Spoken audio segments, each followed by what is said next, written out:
ra-iisul wasaare xamse oo dalbaday in lasoo xiro Mahad Salaad iyo beesha reer Xaaji Saleebaan oo dalbaday in la baaro kiiska wiilkooda. dhaqdhaqaaqa Muqdisho ka bilowday iyo cabsi xoogan oo laga qabo in dagaal uu magaalada Muqdisho bartamaheeda ka bilowdo.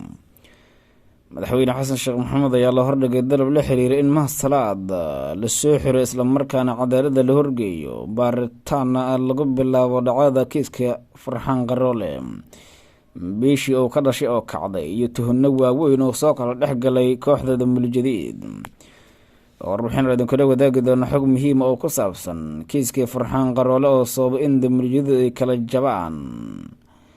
cabdiraxmaan Odowaa iyo Saadaq Joon ayaa kasoo horjeestay kooxda fila Soomaaliya waxa ay wadaan, iyadoo Abshir Bakhaari oo beesha reer Saleebaan kasoo jeedan oo la saftay xasan sheekh maxamuud ee shaagaraya xogahan uu ku faafiyo dunida meel walba ku tooro maqaalka. qaybta faalada nagula wadaaga aragtidiina waa hagaagan ku bilaabo. waalidweynaha qurbaa ku nool waalid ka faa'iideyso fursadan ubadkaaga gee maxadkan ay ka baranayaan barashada quraanka kariimka iyo culumta shareecada islaamka waana maxad ku furan 24 saacadood iyo 7 maalmood oo usbuuca waxaana ubadka loo dhigayaa barashada quraanka kariimka barashada akhriska higaada luqadda carabiga barashada afkeena Soomaaliga iyo barashada culumta shareecada islaamka sida kutubta fiqiga xadiiska iyo tafsiirka waxa sidoo kale waalidiinta la baraya isla markaana laga saxaya at-tahiyaadka salaada iyo aayad kursida waalid hadda ka faa'iideyso oo hadda isqora maxadka tartiilul qur'aan online oo ah dugsi fac weyn oo ay sanad kasta ka qalin jabiyaan ardayda kala duwan ee caalamka ku nool ballanteenu waa inaynu hore ula xiriirno maxadka tartiil quraan online. wasaaraha Soomaaliya Xamse Cabdi Barre oo tuhun weyn ka qaba geeridii Allah u naxariistay Jeneraal Farxaan Maxamuud Aadan Qaroole ayaa dalbaday in si degdeg ah loo baaro geerida generaalka oo la tuhunsan yahay in hay'adda nabad sugidda gudaheeda laga soo maleegay arrintaasi oo soo shacabxday markii uu geeriyooday Jeneraal Farxaan Qaroole. sida ay muujinayaan xoog kala duwan oo amni oo ka soo baxay fila Soomaaliya waxaa kala shaki iyo kala dhantaalad uu ku yimid kooxdii fila Soomaaliya hogaaminaysay, iyadoo markaasi sidoo kale xisbiga Damuljadiid ee xasan sheekh maxamuud oo hogaanka u yahay laftirkooda isku khilaafeen qaabka loo maareynayo geerida Farxaan Qaroole. sidoo kale beesha uu ka dhashay Farxaan ee Damuljadiid ay xubno ka mid yihiin reer Saleemaan ayaa sidoo kale ku kala qaybsamay kiiska Farxaan. sida la sheegay Damuljadiid dhexdooda ayaa ku kala jabay iyadoo Saadaq Joon iyo Cabdiraxmaan Odowaa ay dalbadeen in baaritaan lagu sameeyo geerida Jeneraal Farxaan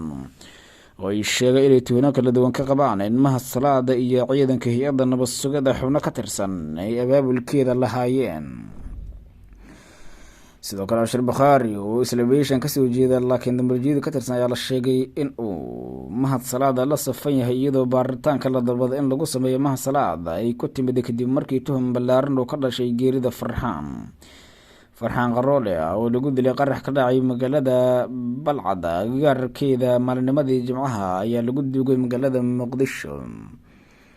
iyadoo arrintaasi ay tuhun ka abuurtay sida ciidamada xoogga dalka Soomaaliyeed oo howlgalkooda u sii soconayo. waxaa markaasi yimid dareen ka duwan kii hore ee ciidamadu ugu shaqeynayeen kaasi oo la xiriira in markaasi Mahad Salaad iyo saraakiisha hay'adda NISA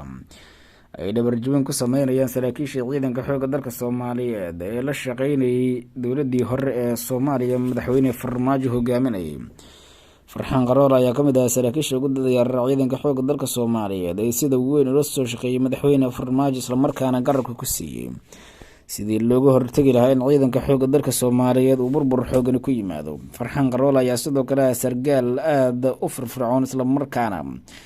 hogaamin jiray dagaalada lagu baacsanayo kooxda Al-Shabaab isagoo ka mid ah ciidankii ku soo tababartay wadanka Turkiga ee loo bixiyay magaca Haramcad. iyadoo lagu aasay magaalada Muqdisho ayaa haddana waxaa taagan tuhun xoogan oo dhinaca dhimashada waxaa soo baxay warar kala duwan oo sheegaya in sharqool loo maleegay oo lagu geeyay magaalada Balcad lagu khaarijiyay Farxaan Qaroole. qarax miino oo lagu laagtay wadada ayuu ku geeriyooday Farxaan iyadoo halkaasi ay markaasi ka soo gaartay dhibaato u geeriyooday. sidoo kale qaar ka mid ah dadkii la geeriyooday ayaa markaasi iyagana waxaa ka mid ah wariyihii gaarka ee la socday iyo sidoo kale xubno kale oo ka tirsan ciidanka booliiska ee gobolka Banaadir shaqare xogaan qeyb falan wulada artiidina tan iyo kulantay dumar nabadgeliyo waalidweynaha qurbaa ku nool waalid ka faa'iideyso fursadan ubadkaaga gee maxadkan ay ka baranayaan barashada quraanka kariimka iyo culumta shariicada islaamka